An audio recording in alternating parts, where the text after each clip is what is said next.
Halo pecinta sepak bola, ketemu lagi dengan kami Fometic Channel. Masih di ajang Piala Eropa 2020 yang diselenggarakan di tahun 2021. Dalam babak 8 besar, kali ini kita akan bahas pertandingan antara Ukraina melawan Inggris. Ya, bisa dibilang kemarin Ukraina cukup luar biasa ya, berhasil mengalahkan Swedia. Padahal bisa dibilang Swedia itu adalah sebagai juara grup. Dan bisa dibilang juga performanya Swedia nggak jelek-jelek banget gitu. Nah, tapi memang cukup menyedihkan gitu, dan kemarin juga ada faktor kartu merah juga di sana sebenarnya. Ada faktor kartu merah, pemain Swedia yang terkena kartu merah. Nah kemarin pertandingannya cukup seru kalau menurut kami. Skor imbang 1-1, tapi di perpanjangan waktu di babak kedua itu di menit terakhir pula Ukraina berhasil mencetak gol dan akhirnya Ukraina lolos ke babak selanjutnya.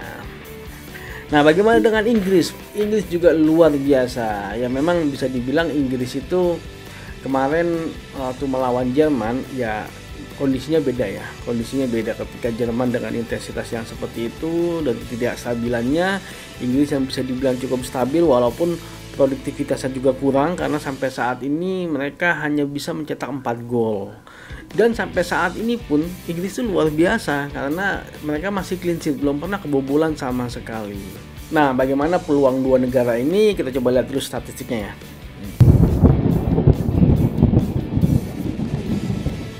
Oke, kalau secara histori dari 6 pertandingan mereka terakhir, Inggris cukup unggul, yaitu menang 3 kali, seri 2 kali, dan Ukraina berhasil menang sekali.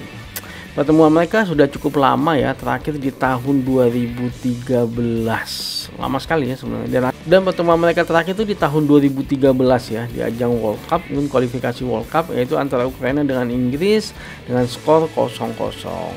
Oke, kita masuk ke tim statistiknya ya. Oke, kalau kita lihat per match statistiknya dari 4 pertandingan yang mereka sudah laksanakan, ya memang Ukraina sedikit lebih produktif ya. Mereka berhasil mencetak 2 gol per pertandingan, sedangkan Inggris hanya 1 gol per pertandingan. Ya, dalam hal shooting, Ukraina juga lebih unggul. Dia melakukan 11 shooting per pertandingan, sedangkan Inggris hanya melakukan 7 shooting per pertandingan. Bagaimana dengan duel di udara? Duel di udara Inggris cukup unggul jauh, yaitu di angka 57%, sedangkan Ukraina hanya di angka 48%. Bagaimana dengan possession? Possession juga Inggris sedikit lebih unggul di angka 52% dan Ukraina di angka 49%. Passing successful ternyata mereka sama-sama di angka 85%. Dan secara rating Inggris sedikit lebih unggul ya di angka 6,8 dan Ukraina di angka 6,6. Oke, kalau kita melihat situasional statistiknya, dari 6 gol yang dicetak Ukraina, 4 dari open play, 2 dari set piece, yang lain nggak ada, masih 0. Nah, sedangkan Inggris dari 4 gol yang berhasil mereka cetak, Inggris yang mencetak 4 gol dari open play, selebihnya tidak ada. Oke, bagaimana dengan conversion rate? Ternyata angka conversion rate-nya juga tidak beda jauh. Inggris unggul di angka 14%, sedangkan Ukraina di angka 13%. Oke, kita masuk ke positional statistiknya.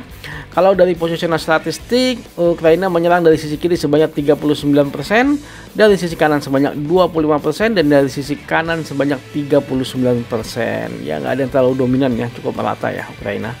Nah, bagaimana dengan Inggris? Inggris menyerang dari sisi kanan sebanyak 35%, dari tengah hanya 23%, dan dari sisi kiri sebanyak 42%. Ya, sepertinya serangan Inggris lebih banyak dari sisi kiri ya. Ya, mungkin karena di sana ada faktor Sterling ya, yang mungkin lebih aktif dibandingkan dengan yang lain. Oke, kalau kita melihat statistik tadi, sepertinya memang Inggris sedikit lebih unggul dibandingkan dengan Ukraina ya.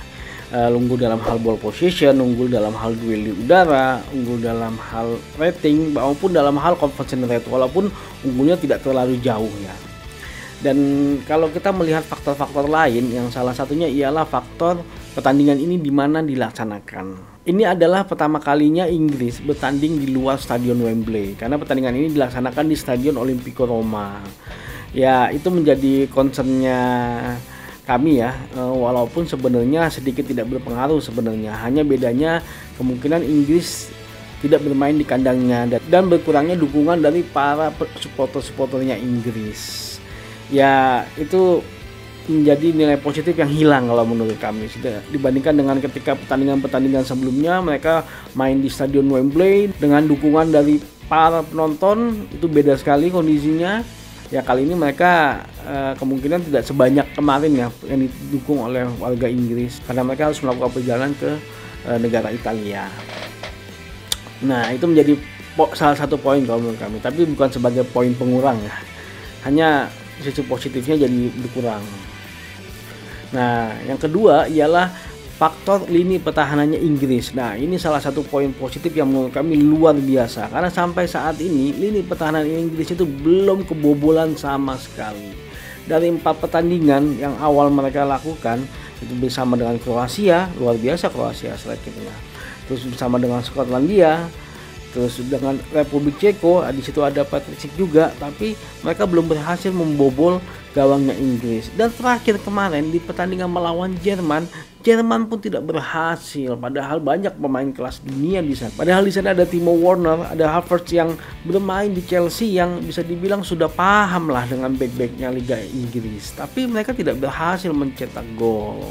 Luar biasa memang kalau menurut kami lini pertahanannya Inggris. Dan ini adalah salah satu poin. Luar biasa kalau ternyata Inggris sampai ke final tanpa kebobolan sama sekali. Ngeri. Tapi memang ngeri lini pertahanannya Inggris itu sekarang. Nah kalau Ukraina bagaimana? Nah kalau menurut kami Ukraina mempunyai keunggulan dalam hal pelatihnya Andriy Shevchenko. Dalam beberapa pertandingan mereka sebelumnya, Andriy Shevchenko itu melakukan keputusan yang sangat tepat. Dia berhasil memasukkan pemain yang akhirnya membawa perubahan terhadap permainan mereka. Dan akhirnya pemain-pemain itu berhasil menciptakan gol dan bahkan melakukan assist untuk gol-gol yang lain. Itu sangat luar biasa menurut kami dan itu sangat berpengaruh terhadap pertandingan mereka kali ini ketika melawan Inggris. Karena kami yakin sekali di situ akan ada kebuntuan kalau menurut kami, karena dengan kuatnya lini pertahanannya Inggris maka pemain Ukraina akan mengalami kebuntuan. Tapi kita lihat apakah Andriy Shevchenko itu berhasil melihat celah di sana yang akhirnya memasukkan pemain yang dibutuhkan sehingga bisa membuat gol. Nah itu kita tidak tahu, tapi itu adalah salah satu keuntungannya Ukraina yang sudah dilakukan di pertandingan-pertandingan sebelumnya. Nah di satu sisi Ukraina juga punya kelemahan. Ukraina kemarin harus bermain 120 menit sampai ke babak perpanjangan waktu. Faktor stamina di sana sangat berpengaruh. Kondisi badan timnya Ukraina mungkin tidak sefit kondisi tim nasional Inggris karena tim Inggris kemarin hanya bermain di babak normal di 2 kali 45 menit. Nah, bagaimana hasil pertandingannya antara Ukraina melawan Inggris? Ya kalau menurut kami melihat dengan faktor-faktor yang ada, ya Inggris masih bisa lah untuk menundukkan Ukraina. Menurut kami sih Inggris masih akan maju ke babak selanjutnya. Tapi memang ketika masuk ke babak 8 besar agak susah diprediksi ya pertandingan. Karena menurut kami tim negara ini sudah pada teruji dan menurut kami sama kuat. Ya kita lihat seperti apa hasil pertandingan ini. Ya mudah-mudahan aja Inggris nggak demam panggung lah karena mainnya di Italia. Karena selama ini mereka selalu bermain di Wembley Stadium. Oke, jika kalian menyukai video ini jangan lupa untuk like, share, dan subscribe. Maju sepak bola Indonesia. Adios.